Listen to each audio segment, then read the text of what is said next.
ज़िले घोटकी के आदलपुर शहर में बदअमनी चोट चढ़ी पई। फुर लुट ऐं चोरियुनि जे वाक़िअनि में इज़ाफ़ो थियण ऐं पुलिस जी बेहिसी ख़िलाफ़ दुकानदारनि थाणे आॾो एहतजाज कंदे जवाबदारनि जी गिरफ़्तारी जो मुतालबो कयो आहे। माजिद अली कलवड़ जी रिपोर्ट।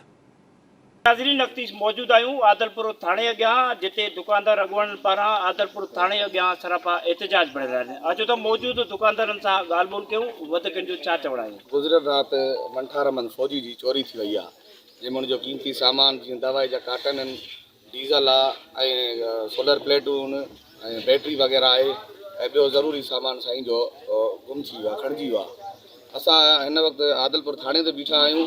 SHO साहिबु हिन महिल आहे कोन, छुटी ते वियल आहे। वॾे मुंशी सां मिलिया आहियूं। साईं जन जा इहे लफ़्ज़ आहिनि त साहिबु शाम अचे, शाम खां बाद में जेको ॾिसंदासीं, साहिबु जेको हुकुम कयो उन खां बाद में SHO साहिबु इहा ॻाल्हि कई त मां हींअर घर आहियां, शाम 6 वॻे ताईं मां ईंदुसि, उन खां बाद में ॾिसंदासीं, जेको कार्रवाई करणी हूंदी बाद में कंदासीं। कुछ मुझे कीमती सामान बैटरी आ, प्लेट है सोलर जी, कुछ डीज़ल वठी के पंहिंजी ज़मीन लाइ या ग्राहकनि लाइ रखियो अथसि उहो आहे। ऐं उन सां गॾु 5 कार्टन दवा जा असां वठी करे रखिया अथसि पंहिंजी फसल लाइ ऐं ॿियनि खे ॾियण लाइ।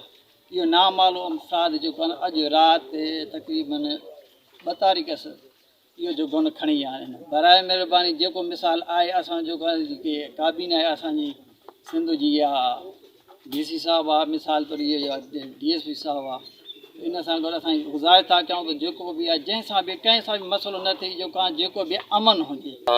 पुरअमन एहतजाज में जेको आहे त असां मुतालबो कयूं था SSP घोटकी ऐं हथ जे SHO खे त महिरबानी करे ताउन कनि ऐं असांजी जेका चोरी थियल आहे इहा जल्दी रिकवर थी वञे ऐं अमन अमान जी जेका सूरत आहे उहा ओवरऑल बिल्कुलु ख़राबु आहे, छो त को माण्हू महफ़ूज़ न आहे। हिन जेके दुकानदारनि जो मुतालबो कयो आहे त चोरी थियल सामान वापसि कराए असांखे तहफ़ुज़ फ़राहम कयो वञे। कैमरामैन मोहम्मद ईसा कोलाई सां गॾु माजिद अली कलवड़, टाइम न्यूज़ आदलपुर।